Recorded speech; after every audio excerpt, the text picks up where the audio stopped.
বাংলাদেশের ২৩তম রাষ্ট্রপতি পদে দলের প্রার্থী হিসেবে মির্জা ফখরুল ইসলাম আলমগীরকে বেছে নিলেন প্রধানমন্ত্রী তারেক রহমান। বৃহস্পতিবার সচিবালয়ে প্রধানমন্ত্রীর কার্যালয়ে মন্ত্রিপরিষদ বিভাগের কক্ষে দলের চেয়ারম্যান প্রধানমন্ত্রী তারেক রহমান বৈঠকের শুরুতে তাঁর সিদ্ধান্তের কথা ঘোষণা করেন। এ সময়ে দলের স্থায়ী কমিটির সদস্যরা তাকে শুভেচ্ছা জানান। রাষ্ট্রপতি পদে প্রার্থী হওয়ার কারণে মির্জা ফখরুল ইসলাম আলমগীর দলের মহাসচিব ও জাতীয় স্থায়ী কমিটির সদস্য পদ থেকে পদত্যাগ করেছেন। দেশের বর্তমান ব্যাংকিং পরিস্থিতি নিয়ে দুশ্চিন্তায় আছেন? প্রতিটি বিনিয়োগ এখানে পরিকল্পিত, বাস্তব এবং নিরাপদ। কল করুন বা হোয়াটসঅ্যাপ করুন স্ক্রিনে দেয়া নম্বরে। বৃহস্পতিবার সচিবালয়ে প্রধানমন্ত্রীর কার্যালয়ের সামনে দলের জাতীয় স্থায়ী কমিটির বৈঠক থেকে বের হয়ে বিএনপির সিনিয়র যুগ্ম মহাসচিব রুহুল কবির রিজভী এ তথ্য নিশ্চিত করেন।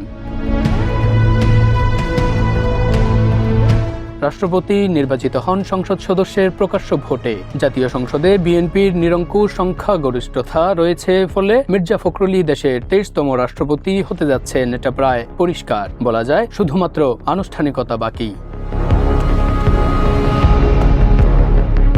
মির্জা ফখরুল ইসলাম আলমগীরের মনোনয়নপত্র জমা দেওয়ার সময় বিএনপির প্রতিনিধি দলে ছিলেন দলের স্থায়ী কমিটির সদস্য আব্দুল মঈন খান ও গয়েশ্বর চন্দ্র রায়, জ্যেষ্ঠ যুগ্ম মহাসচিব রুহুল কবির রিজভী, চিফ হুইপ নুরুল ইসলাম মনি, পানি সম্পদ মন্ত্রী শহীদ উদ্দিন চৌধুরী, হুইপ আশরাফ উদ্দিন নিজান, মিয়া নুরুদ্দিন অপু, রকিবুল ইসলাম প্রমুখ।